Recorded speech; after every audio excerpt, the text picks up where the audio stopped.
Hello students, आज हम history की नई टर्म्स डिस्कस करेंगे और ये टर्म्स रिलेटेड है आर्यंस के स्टेट सिस्टम से और उनके काउंसिल ऑफ मिनिस्टर से, जिसको कि रत्निन कहा जाता था। अब अगर हम आर्यंस की सेंट्रल प्रोविंस की बात करें तो उसको राज्य कहा जाता था और राज्यों का जो प्रमुख होता था उसको राजन कहा जाता था। इसके अलावा जो आर्यंस का नॉर्दर्न पार्ट होता था तो उसको विराज्य कहा जाता था और उसका प्रमुख विराट होता था, जबकि पश्चिमी भाग को यानी कि वेस्टर्न पार्ट को स्वराज्य कहा जाता था और उसका जो प्रमुख होता था उससे स्वराट कहा जाता था।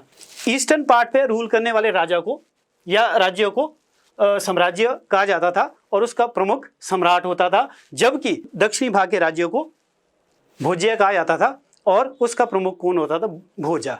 इसके अलावा इसमें जैसे दूसरी टर्म्स है जिनको हम रत्निन कहते हैं, उनको भी हम थोड़ा डिस्कस करेंगे। इसमें हमारे पास उनके जो प्रमुख मिनिस्टर्स थे उसमें संग्रहिती का मतलब क्या हो गया? ये एक तरह का ऑफिशियल इंचार्ज ऑफ ट्रेजरी, यानी कि एक तरह का ये ट्रेजरर था। जबकि भागदुगा कौन था? He was the tax collector. और जीवाग्रीवा he was the police officer. महिषी वॉज चीफ क्वीन। इसके अलावा अथापति कौन था? ही वॉज द चीफ जज।